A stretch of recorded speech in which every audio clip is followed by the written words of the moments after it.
బైబిల్లో మొదటి దినవృత్తాంతాలు 16వ అధ్యాయం 9వ వచనంలో ఆయనను గూర్చి పాడుడి, ఆయనను కీర్తించుడి, ఆయన అద్భుత క్రియలను గూర్చి సంభాషణ చేయుడి అని దావీదు మహారాజు దేవుని మందసాన్ని యెరూషలేము తీసుకుని వస్తూ కీర్తన పాడినట్టు చూడవచ్చు. అయితే మీరు ఎప్పుడైనా దేవుని అద్భుత క్రియలను గూర్చి సంభాషణ చేసుకోవడం ఎంత ప్రాముఖ్యమైన విషయమో ఆలోచించారా? అయితే వినండి, ఈరోజు దేవుడు మీతోనే మాట్లాడుతున్నాడు. మరి ఈ రోజును దేవుని వాక్యదానంతో ప్రారంభిద్దామా?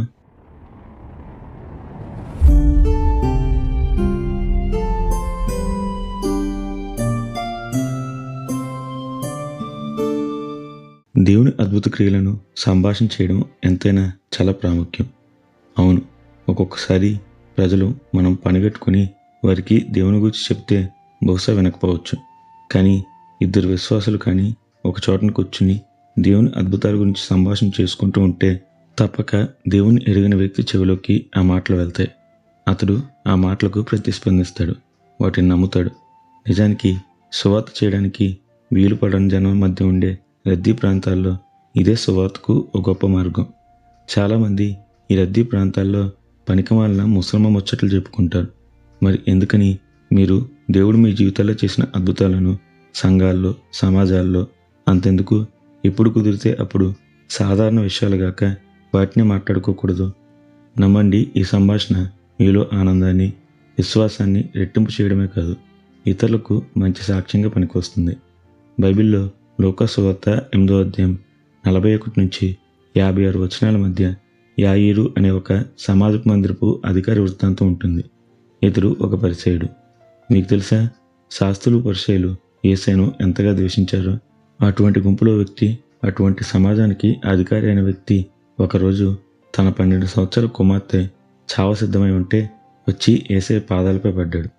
అవును, ఏ తండ్రికైనా బిడ్డలు ఆరోగ్యంగా ఆనందంగా ఉండటం అంటేనే ఇష్టం.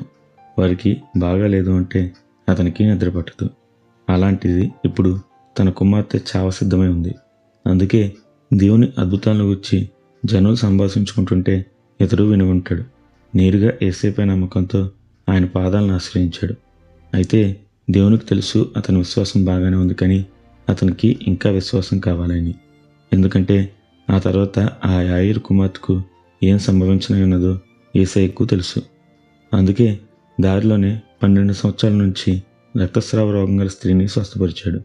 ఇప్పుడు వినికిడి ద్వారా కాదు, నిజంగా యాయీరు యేసయ్య అద్భుతాన్ని చూశాడు.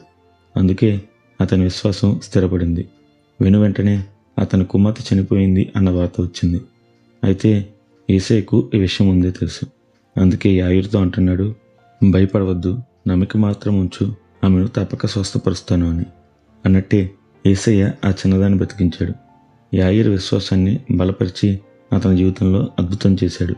మరి ఆలోచించండి, యేసయ్య మీ జీవితంలో ఎన్ని అద్భుతాలు చేశాడు.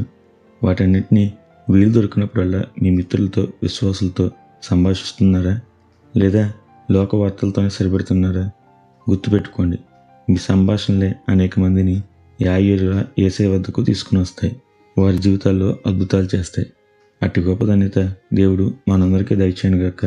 నిత్యం ఘనత, మహిమ, ప్రభావములు యేసుక్రీస్తు నామమునకే కలుగునుగాక. ఆమెన్. హల్లెలూయా.